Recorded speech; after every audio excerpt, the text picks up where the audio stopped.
Couple little things. I would really encourage this very short and very precious time that we have together, and especially in the morning time, that we stay true to the silence as much as possible.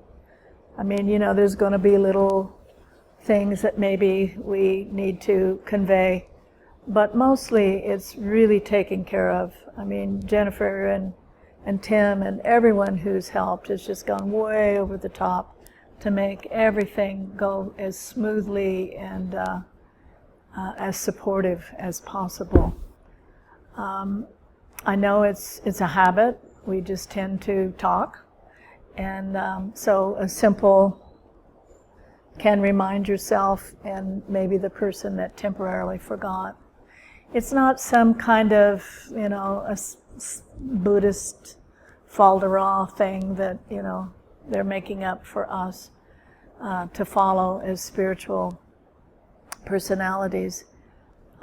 It's really time-tested. All traditions literally use silence. All traditions without exception.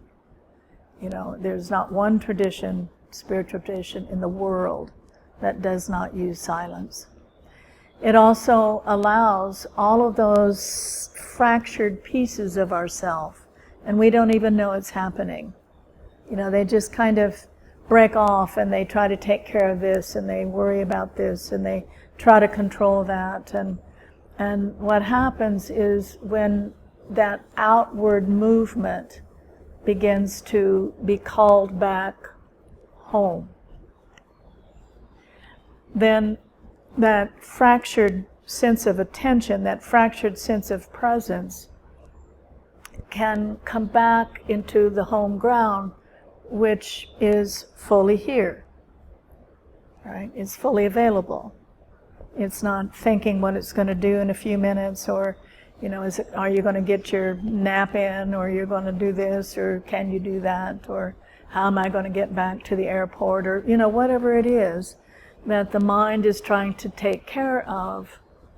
When the attention can come back, and I encourage to really feel the interior of your being, of your body.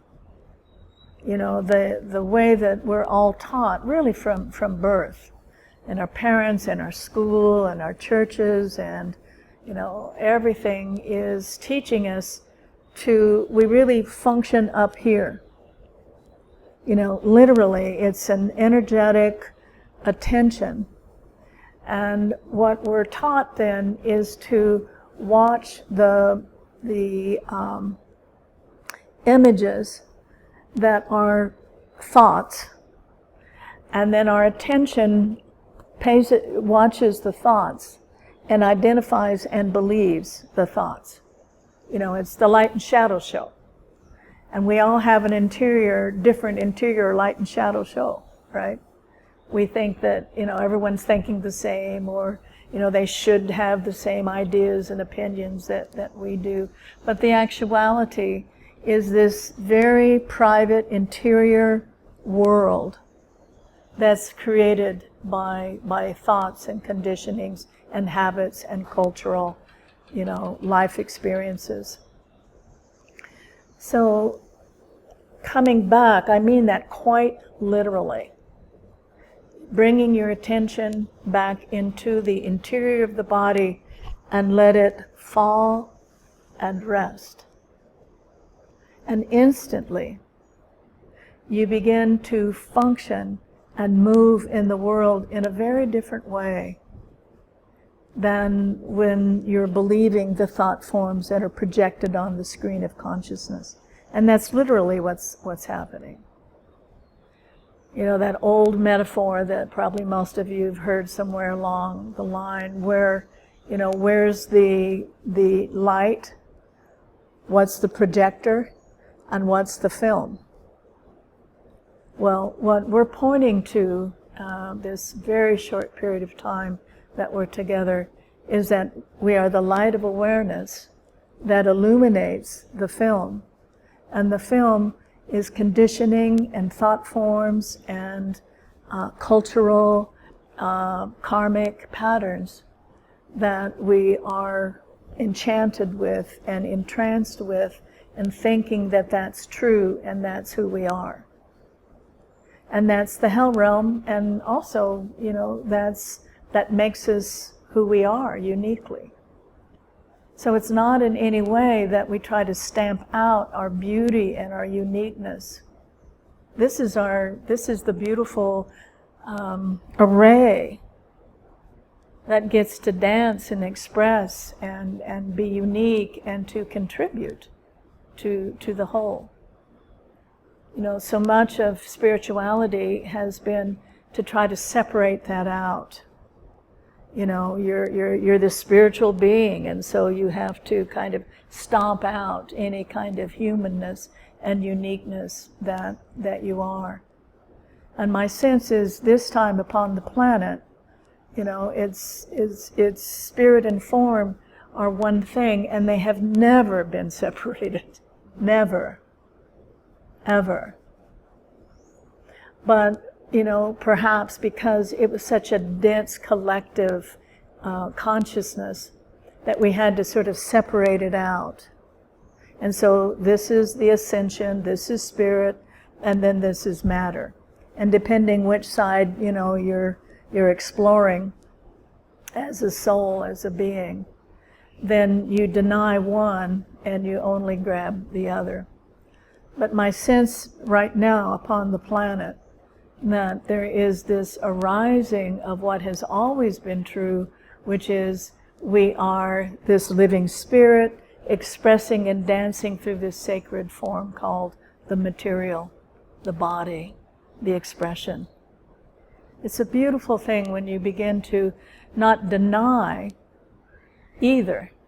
You don't deny the dance, the expression, the beautiful dance, and you certainly don't deny that is before birth, through birth, and after death. It's the one continuum. And all traditions, all cultures, all genders have always discovered the very same. Always. The uniqueness of the discovery is due to the time on the planet, the cultural influences, the tradition perhaps that you're aligned with. But always the same experience, the same awe, the same beauty, the same dance of life. It's always the same for anyone who looks, always. So it's that beautiful dance of, I am this unique human being that has been formed by thousands and thousands and thousands of incarnations and experiences and dreams, and through life I get to know myself. We carry around these heavy guilt things where when we begin to look deeply, when the light becomes bright enough and shines bright enough, it starts to shine these very deep patterns of shame and wounding and blame and projection, cultural. We come into certain cultural experiences to free up the pain body that has been gathered along the way, right? So it isn't a mistake, but when you start to dive into and begin to see what is held, the pain pockets, the wound pockets that are held within the body-mind structure, the first thing is, oh my God. It's denial, it's projection, it's blaming something else, it's them and us. But what really is being revealed is that we explored in this way and got the results. We are those that have been robbed, and we are the robber. We are those that have been raped, and we are those who rape. We are those who were killed and those that have been killed. Thich Nhat Hanh, do you know who he is? And he just passed. Such a beautiful, beautiful being. And he wrote this poem, and I can't remember it or, give it credit for what it is. but that's a poem that he wrote that really stuck deeply in me. That this is, life in the body and life on the planet is a way of expressing and then understanding and seeing the results of certain actions and certain thoughts and certain expressions. Shame and blame and projection and them and us, it's all mind, it's a mind dream. That, it's Eve taking the apple of good and bad, of the known and the unknown, of duality. And so what we're exploring here together is the non-dual. That has not been broken up to them and us, that has not been broken up into mind and form and then pure essence, that has not been broken up in any way. There are no fractures, there are no divisions in the great being, the great wholeness, the spirit of all things. And again, those that look always find this to be true, always. There is no exception. So one of the questions that I would like to ask you is, what brought you here? Why are you here? You can say, well, I've been really burnt out at home and there's been a lot of pressure and, the whole pandemic and da-da-da-da-da-da-da, or I just wanted to see, Costa Rica, and I wanted to experience the great beauty, and, while I'm at it, I may throw in a little bit of time on the cushion, right? We can say that, and all of those, of course, are true, and there's nothing wrong with any of those movements or motivations. But to look deeply, to look truly with a humbleness and a pure intent, what brought you here? You could have, done a myriad and all sorts of wonderful vacations and travel and opportunity. So what is the movement? We think that when we become spiritual, whatever you want to call that, spiritual seekers has kind of got a bad name, But, we all seek at a period, like at a phase of this unfolding, this self-remembering. And that's what I would like to encourage. It's not something that you're not, and something being a good spiritual personality that you're going to achieve. It's what you are. It's the living essence, it's the living spirit that comes through and allows this form to be alive. Everything that we can see and hear is informed and moved by the same life force and the same life essence. And there is no exception to that.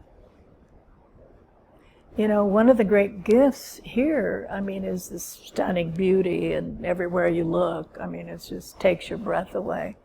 But it's the voice of the river, right? The voice of the river.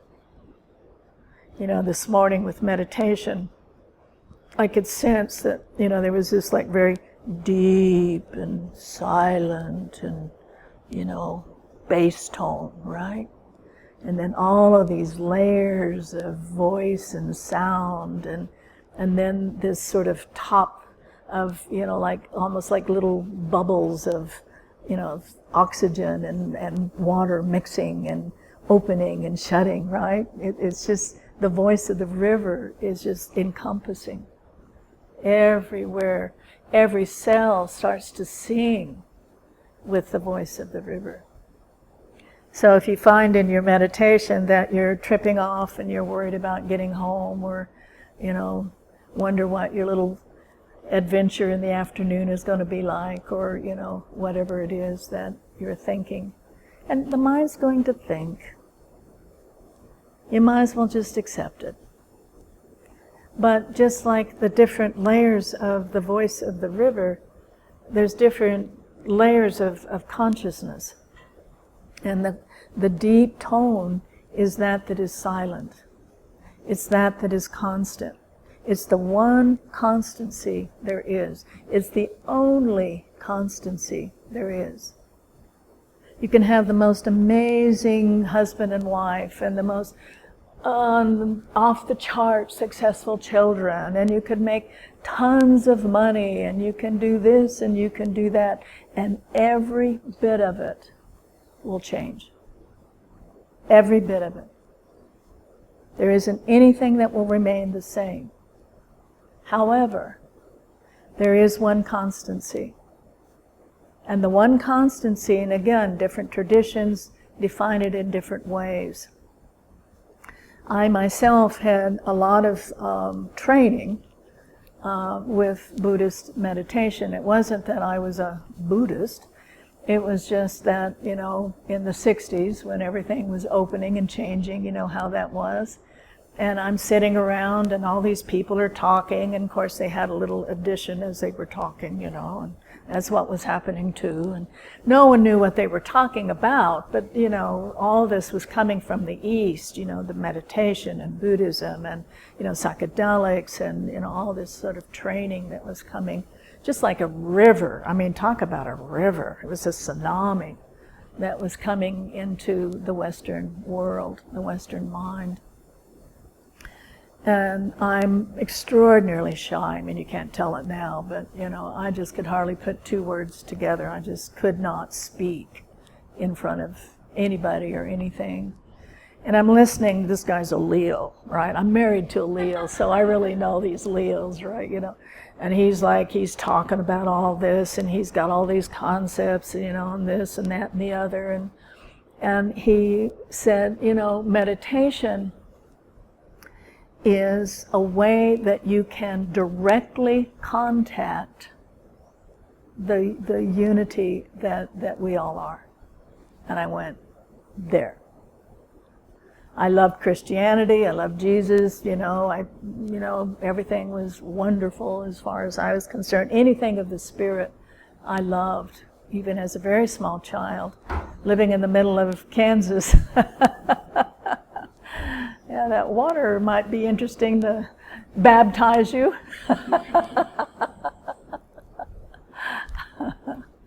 Anyway, so I tried Christianity, and my poor son, who I married a Catholic, and so I thought, well, I'm going to join the Catholic Church because I had mystical experiences visiting with my friends to the Catholic Church. And I thought, well, at least there's a little juice in the Catholic Church, right? I was raised Methodist. There is no juice in the Methodist Church. Except we were invited to the African Methodist Church in the middle of Kansas.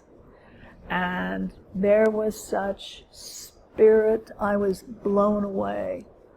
The singing and the prayers and it was just like alive. But that was my only experience in the Methodist Church that had any aliveness, we had no aliveness. So anyway, I joined the Catholic Church, and my husband's just going, I can't believe you're joining the Catholic Church, And so I was trying to get him to go with me to church. He said, I went to church 6 days a week. I will never go to church again. So go for it, girl. And I liked the hats, you got to wear hats and kind of cool out, and I thought it was fun, I had to put my hat on, and I dragged my poor son along, and it was just awful. So I went, well, that's it for the Christian trip. I can't find anything, that is alive. So when this man was talking about meditation, and you could directly contact your nature. And so, like most everyone else, I went through extreme challenges trying to meditate. My first meditation instruction was Trungpa Rinpoche. Does anyone know who he is? He was my first teacher. And, he's a tulku, which means, generation after generation, they keep the same intelligence and the same enlightenment and the same awareness, right? So he's a big dude, you know. And so he gives the instruction, and I have a private interview with him, and I'm arguing with him. You know, well, what do you mean, watch your breath, you know? And all I'm saying is blah, blah, blah, blah, blah, blah, blah, you know. I couldn't believe I was arguing with him, but, you know, it wasn't working. I'd heard all this wonderful things about meditation, and I'm an avid reader, and I'd read all these mystical stories, you know, and people were flying, and they were, you know, bilocating, and, you know, and I was just like, oh, God, you know, my mind, and I couldn't, you know, it was just awful. And, of course, he saw straight through me and told me really what was happening. And I was profoundly, profoundly touched. And I crawled out of the cabin. And he's sitting there with sake and smoking a cigarette, you know. And it was a profound seeing. And I cried for 4 hours, maybe 5 or 6 hours afterwards.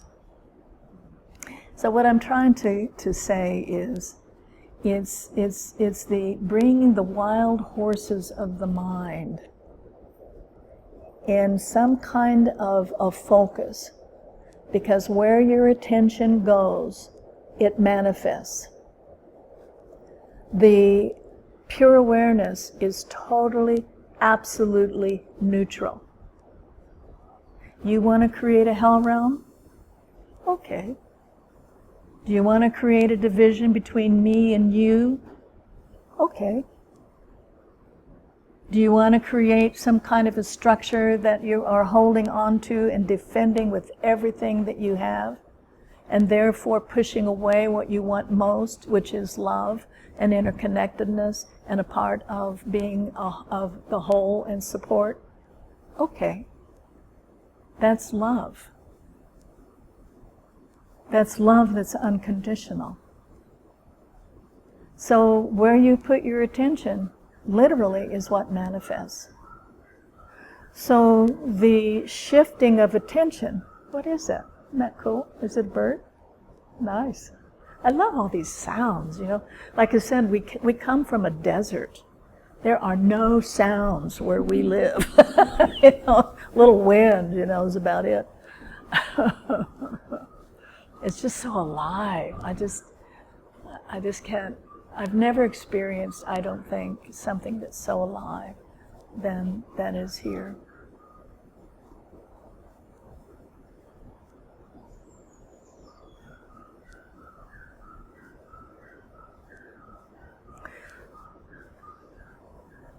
But the attention is fused to the separate contents of the mind. And the separate contents of the mind is formed through your parents, through your culture, through your karmic experiences, through everything that has been gathered along the way. And it has been fused and identified as that. The actuality is none of it, absolutely none of it is true. None of it. It isn't wrong. It isn't that, you know, you should change it or you should do anything about it. Just see it as it actually is. It's an absorption. It's a gathering into and then a fusing, and usually the fusing or the contraction is over something that is quite traumatic.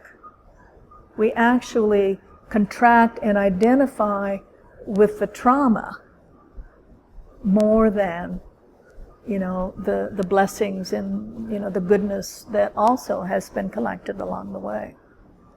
But it's immaterial, whether it's, you know, trauma or whether it's, you know, good things.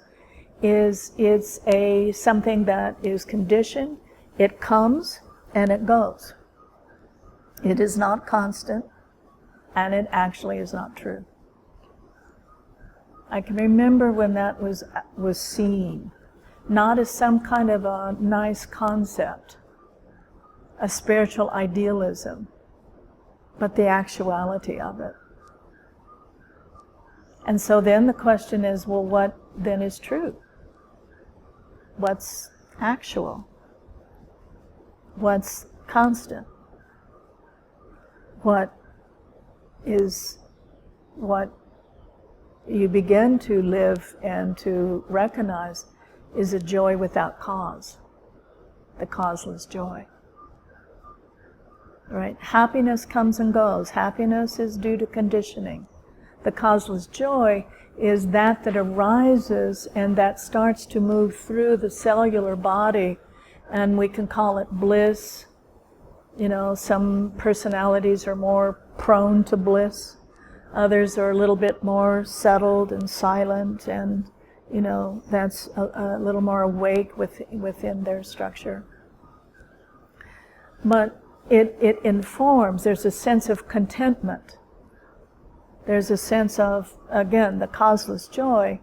And life, as we all have observed, is crazier and crazier and more chaotic and more chaotic. It's not wrong. It's just, you know, you can be in smooth waters, or you can be in very choppy waters, or you can be in tsunamis.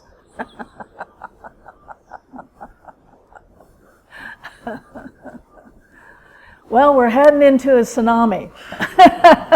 It looks like.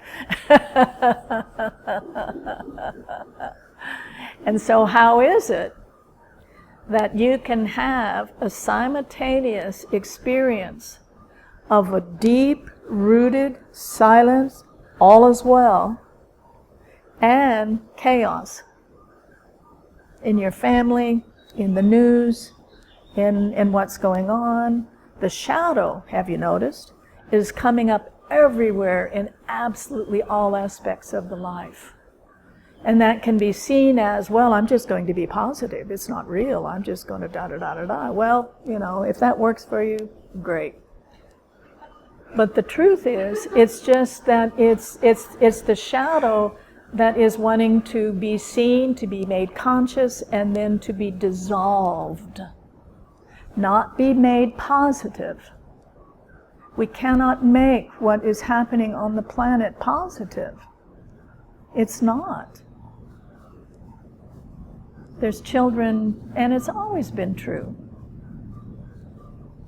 You know, there's children that, you know, are starving. There's the oceans that are heating up. The air you can't breathe. I mean, the water is undrinkable in many places. But by being steady, rooted, that you are, before birth, during life, and after death, the one constancy there is, the only constancy there is, then this that is arising to be made conscious, it can be seen, and if this is drawn forth to be of benefit, to contribute, so be it. But if not, the greatest contribution that you can give is that deep sense of rootedness and all is well, deep wholeness and contentment, and actually it's all perfectly in place, even though it looks totally insane. And you can hold both at the same time. It's not denying.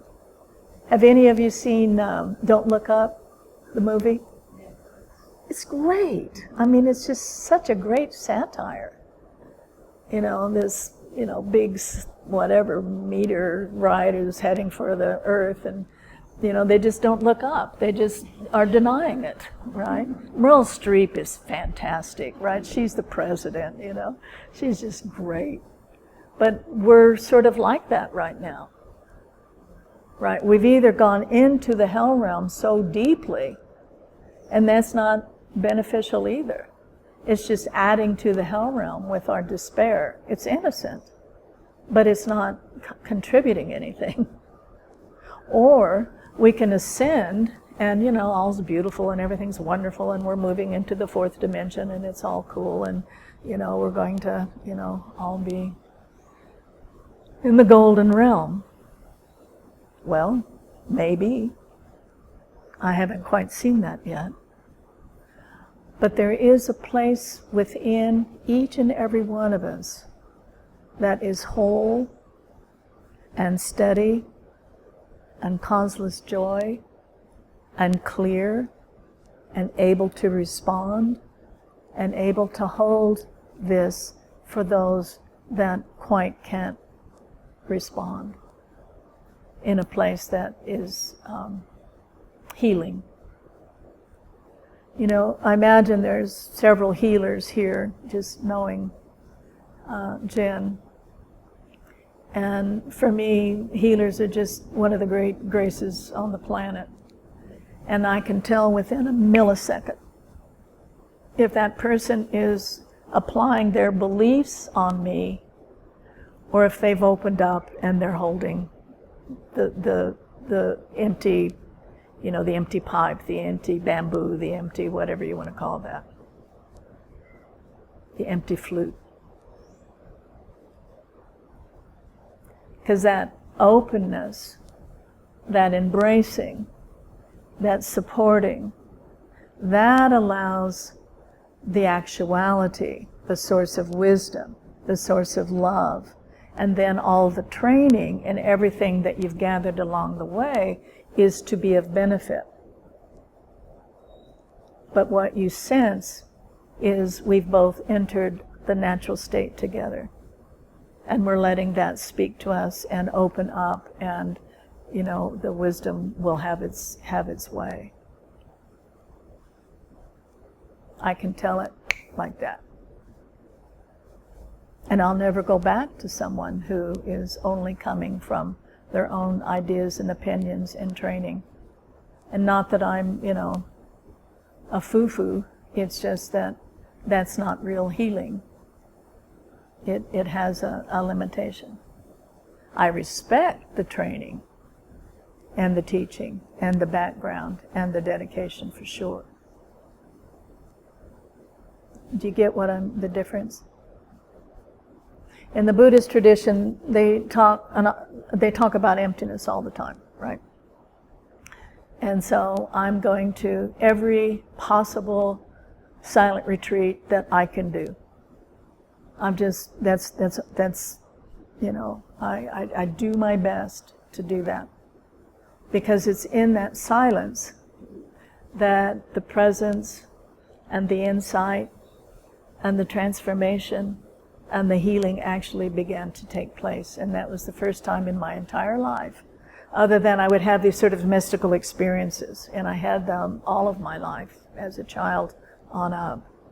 But you know, they would happen and then they'd go down, and then you'd like dust off and go to school, or you know, whatever it was that you were doing, right? But in meditation, gathering the wild horses of the mind and then opening, it all was there. So I just played the game, whatever I needed to do to get to the presence. And at that time, of course, I didn't know the silence. You know, they talked about the void, and I thought, void, yuck, you know. Or they talked about the emptiness, and it was like, ugh. Because there would be these interpretations, you know, in the Buddhist halls, the meditation halls, and emptiness would be mostly men, no offense, and, you know, just stiff and dull and nobody there and kind of dark, you know, and I thought, this is not what is awakening here. So I negated it. I didn't understand it. But when I began to see that what emptiness actually means is no separate identity. Form does not come out of wholeness and then decide that it's separate from wholeness. Either in what it knows, and everyone else, if they just saw it the way you saw it, then they'd get it. Or the actuality is poor me, I can't get it, and so I'm, you know, lacking or searching, or, you know, either end of the spectrum that you play out. Emptiness is pure awareness. Emptiness is the pure spirit that has never been broken into form, separate form. And then, there's some ascension that you get to that is, the spirit, where everything, of course, is perfect. Did anyone have that belief system? I sure did. Everyone will love you. You'll love everybody else. You'll never be irritated or kind of pissy or upset, or none of that's going to happen, right? Well, we were taught that, especially my generation. You started to get a little wiser when you got, kind of down the road a little bit. That probably is going to include the human experience in its great array, right? In its great array. I have some friends I've met along the way, and they do have that kind of sattvic, real beautiful, pure kind of vibration. They're usually younger people. I mean, some of these younger people coming in are just stunning. They already know unitive consciousness. They're just kind of fine-tuning it a little bit, so that's what we were taught.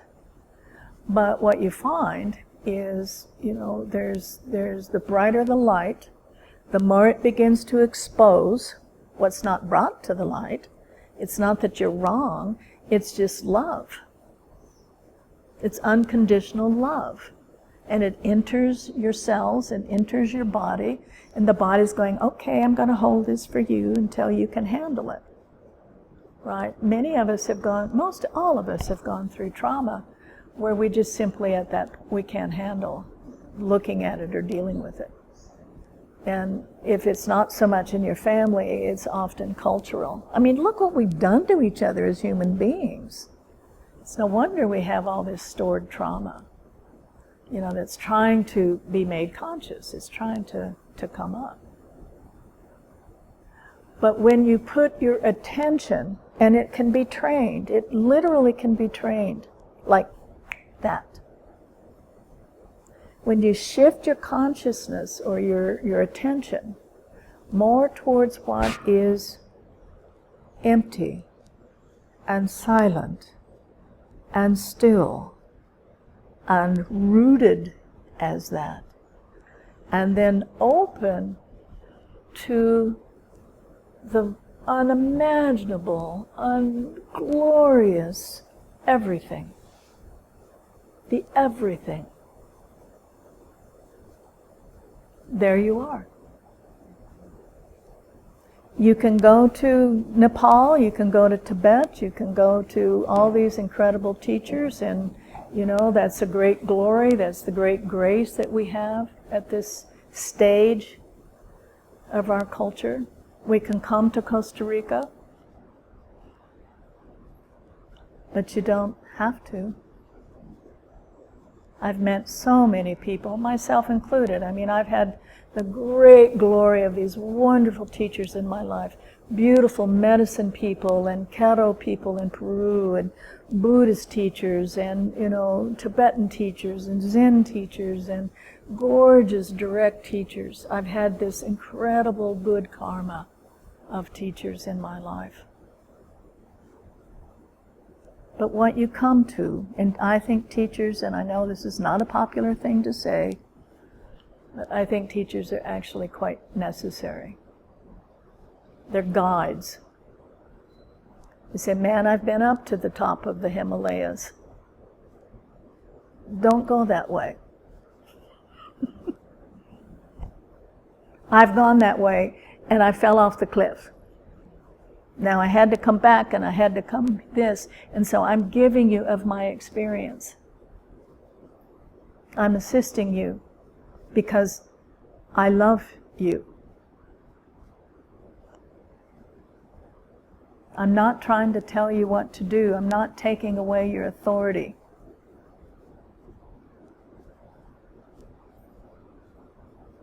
I love you.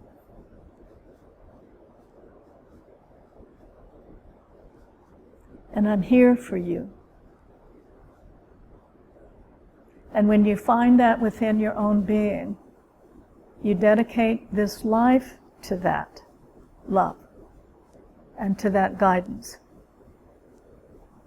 It's not because you're a nice person. I'm not really all that nice of a sweet person. I'm pretty human, shall we say. But there's a certain recognition, and it happens to everyone without exception, that in this emptiness, there's no separate reality, there's no separate person in there that's better or less. That's where the humbleness actually comes from. You realize it is all within equally everybody and everything. It just has not been quite fully recognized as of yet. That's the only difference. That's the only difference. And so the service of that then is natural. What else are you going to serve? My husband gave me this great little calendar. It's called the Zen calendar. I don't know why they call everything Zen, but anyway. And it's all these sayings of teachers and beings all over the world. Except one was like Bill Murray, right? And he goes, okay, just relax now. Let go. Settle in. Be open. Here I am. I love that. Bill Murray, right? And that's the truth, right? Just relax now. Let go. Open up. Here I am. Such a beautiful thing, right?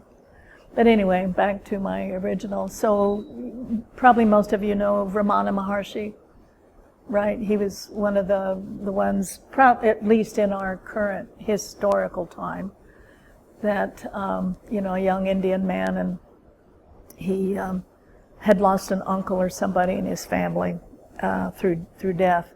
And he thought, well, what is death? So the guy lays down and wakes up totally, instantly, completely, right? Well, he's the only story I've ever heard that happens to, but anyway. And he, in this little blip on my calendar that I make my coffee and then I open this little calendar. And it was the most beneficial thing you can do on the planet is to know who you are. Just to remember who you are and to live from that. No matter what your lifestyle, no matter what your focus, no matter what you do in life, it changes and adds and is beneficial to the world more than anything you can put your attention to. And then the rest is just the dance, right? If you're called out to speak for the earth, you call out, but you're not coming from this place of despair and anger and me and you and I'm going to da-da-da-da-da, We've done all of that, especially in my generation. It was helpful to make all these changes, but it brought so much, violence and anger and, me against you. And so when you come from that place of wholeness, we are all that. We are all in this together. There is no them and us. It's one of the Buddha's great teaching is the interconnectedness. The interconnectedness to the trees and to the river and to the space that all the form is in. These flowers, my God, the same essence, the same life force, the same intelligence that creates these stunning beauty. We are that as well. So what else can you do in your life and put your attention to that will bring a greater benefit, a greater sense of sanity than to not make it happen. You know, I, like most, maybe all of you, I tried to love everybody. It did not work. I just couldn't do it. I couldn't, you know, and I'm a fairly mellow, you know, I like people, you know, I'm curious about them, you know, I'm not an introvert, you know, I think, you know, I like look at people's pictures of their family and listen to stories, you know, I like it, you know, I'm sort of a person-oriented person, I guess. But, boy, there were exceptions to that loving others. And then again, and it was through meditation, through actually sitting down and opening and experiencing what is. Not what you want, not what you don't want, not what this, that, and the other, but what is. And when you start to open to what is, you cannot deny that we are of the same root, the same source, we come from the same ground, and we're made up of the same substance, the Great Mother. And I don't mean the gender, one's better than the other. That's bunk. It's been a lie that we've all looked at and dealt with for eons of time. You know, the Great Mother is the Holy Spirit, the great creatrix, the great intelligence that all of us have been born from, without exception. That includes Trump. I know if anyone who likes Trump, you know, I'm sorry. You know what I'm saying? So the interconnected is the reality. We think that you're sitting here and you're sitting here and then there's this empty space and there's nothing happening in there. The actuality that this space is that is the creatrix itself. And then this was born and expresses. And this is born from the same ground and expresses itself uniquely, perfectly, as it is. The space is actually the most alive because it hasn't contracted and formed itself into anything as of yet. You know, one of the great feedbacks when what brought you here, and what brought you here is what you're looking for. It's pure awareness itself that is waking up in this unique individuation, and it wants to know itself all the way through as this. You could have gone so many different places upon the planet and used so many different other activities than this.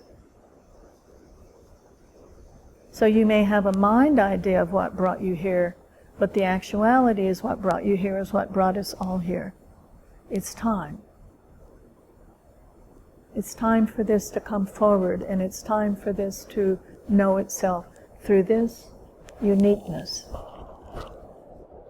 This precious, no one will ever again be what this is, ever again. It can't. And it can't contribute this uniqueness ever again. And if you hold yourself back in some kind of a idea of who you are, or some kind of a compensation, or some kind of a structure that kind of keeps you safe and in order, and you've learned how to control your life in a certain way that works, then this great contribution that you only can make, there'll be a hole. It won't happen. And we won't be complete.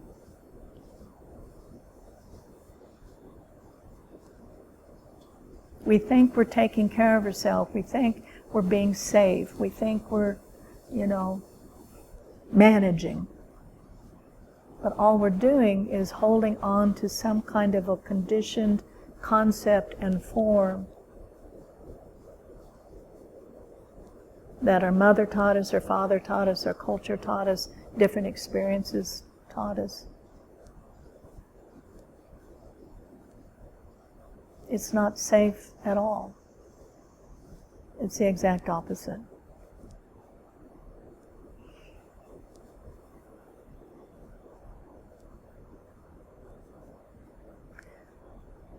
So again, going back to the mind is this unimaginable tool of good. It has created literally, or at least the form of everything here. There's nothing here, anywhere, that's not being created by mind. There's a real struggle with many spiritual personalities that you have to go at war with the mind, that you have to deny the mind, you have to, push it down, you have to make it something that it's not. And that's a great error. There's a beautiful teacher, I've sort of lost track of her, Candace O'Denver. Does anyone, I think she's now in India. But she said, just imagine if mind was only dedicated to good and the benefit of all beings. Just imagine what we could create. Because think how mind actually is being used. Right? It's at war with, Russia and Ukraine, and it's the prices are so high in Afghanistan that people can't eat. That's what mind is creating, right? We're poisoning our oceans. We're blah blah blah blah blah blah blah blah blah blah, right? But what if mind, in right relationship, only created for the good, for the benefit?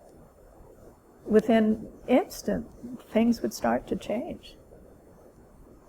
Within it like that, it would start to change. So I don't mean positive thinking. I mean interconnectedness for the good of all beings, for the benefit.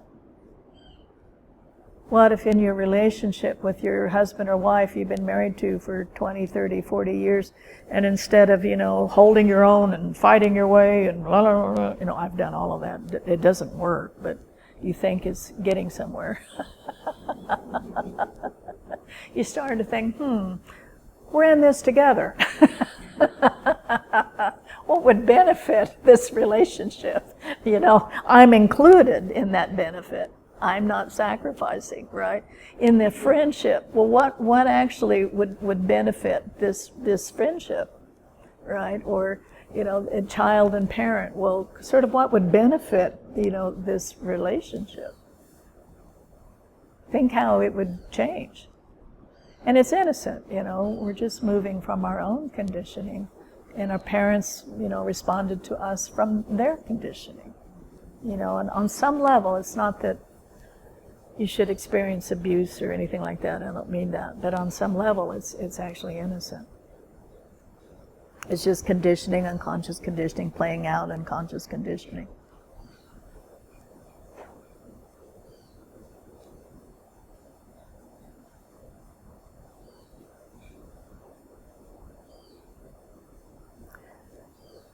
But mind, it's where the attention goes. So if the attention unfuses from the identification of the conditioned mind, and it comes back to that is the source of everything within you, it's within your body, it's within your bones, it's within your blood, it's within your breath. And then mind, the mind starts to respond from that.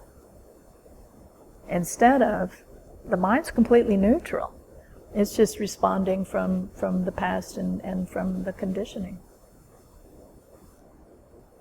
You want to create a bomb that, you know, blows up the whole world? Well, okay.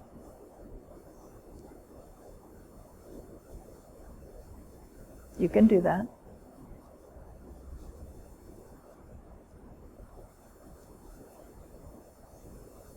From wholeness, innate harmony, the source of wisdom, the source of love. Do you want to move and create from that? Okay. Okay. And then there's source and fluidity and wisdom and power. All of it is now in right relationship, and things could be created in a really profound and quite accelerated way, because it isn't hitting all these bumps and contractions and control and grabbing and, you know, pushing and, you know, whatever it is that we do.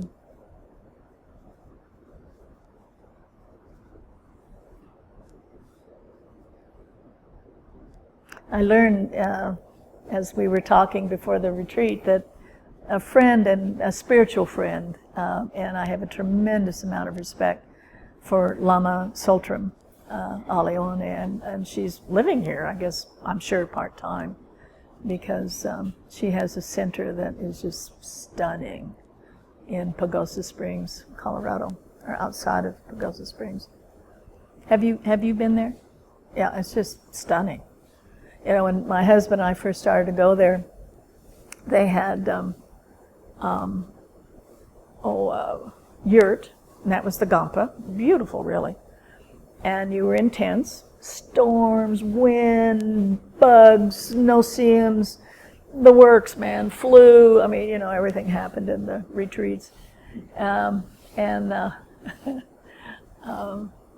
Showers that were a bag you threw over a tree. Yeah, it worked. You know, we were okay. Nate and I were campers. It was cool. It was wonderful. I forgot what I was going to say. I do that. I start on something and then I go on the backstory and then I forget what I was originally going to talk about. I'll think of it in a minute. Well, she's a beautiful teacher. She has held a vision. She's my age, so she graduated in 65.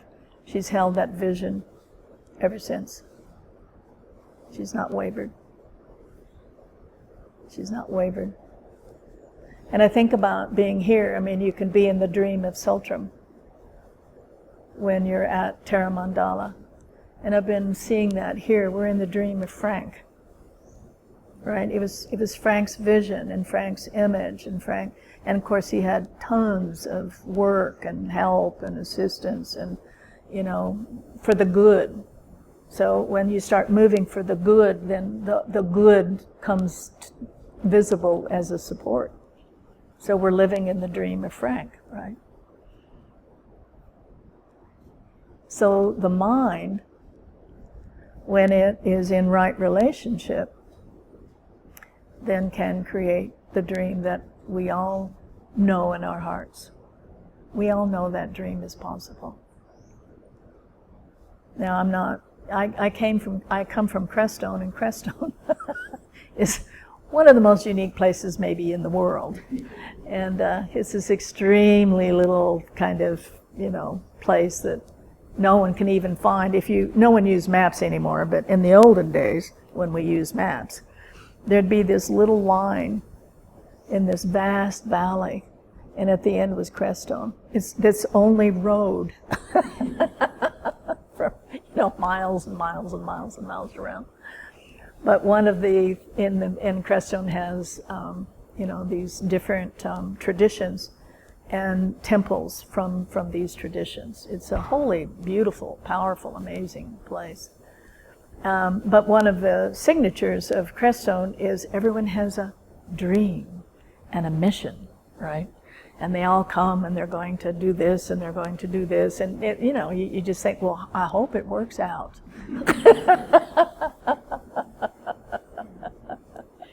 But the dream isn't held, it didn't open to the great being, the great support, the great power.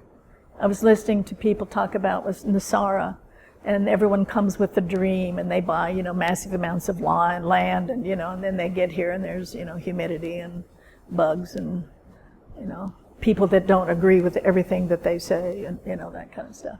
And so it doesn't work out. Crestone has that tendency as well. So, again, rooting and the reality of who you are, then you start to pull on the source of wisdom, support, abundance. I don't mean, you become rich and you have this incredible bank account and poof, like this, you get a pink Cadillac and, a castle on the hill or whatever. I don't mean that. But whatever this envision opens to, it opens to the source that then fulfills that vision in a good way, in an interconnected way, in a supportive way. My matriarchal line, am I talking over? Yeah, I am? Okay, well, I'll shut up here in a minute. In my matriarchal line, there's this long lineage of not enough. And there's these pictures, there's only 2 or 3 pictures, and they're of my grandmother and my aunts, my great-grandmother and my aunts, and they're from Appalachia. And so, they're kind of bent, and they've got these black circles, on their eyes, and they're probably only like 30 or 40, but they look 80. And, their life was hard. And there wasn't enough. There wasn't enough food. There wasn't enough joy. There wasn't enough dancing. There wasn't enough for the kids. There wasn't enough. There wasn't enough. And so that moves from mother to daughter to mother to daughter to mother to daughter until one kind of wakes up in the generational lineage and goes, wait a minute. I don't care what I have, how much I have, how many lovers I have, how big my bank account is, how beautiful I am, how wonderful my house is, how wonderful my little sports car out there runs. It's not enough. And somewhere you go, oh. And then something starts to open up. Well, if I'm rooted in the source of who I am, which is the source of wisdom, the source of love, the source of creativity, the creatrix itself, then not enough is seen for the lie that it actually is. And without changing or doing mantras or affirmations or anything else, your life starts to be supported. There's enough. And then there's not only enough, there's abundance. And there's gratitude. And there's joy without cause. And there's a childlike sense of wonder. That's what we're speaking of here.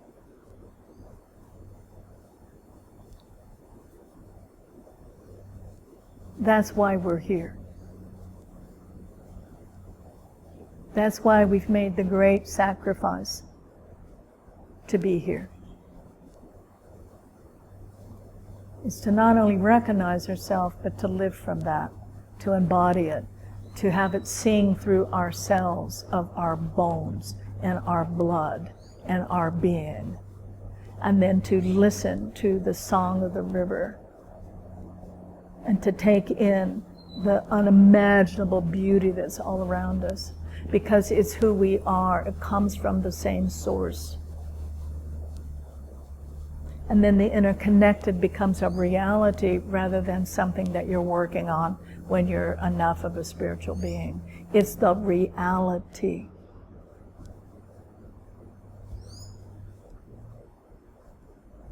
So I'll shut up, but I would encourage all the rest of the day, all the time that we have together, As you put your foot on the ground, you're putting your foot on the ground that holds the Holy Spirit, that also moves through your bones and through your blood and through your heart and through the air and the space around you and the song of the river and the sky and everything and everybody equally.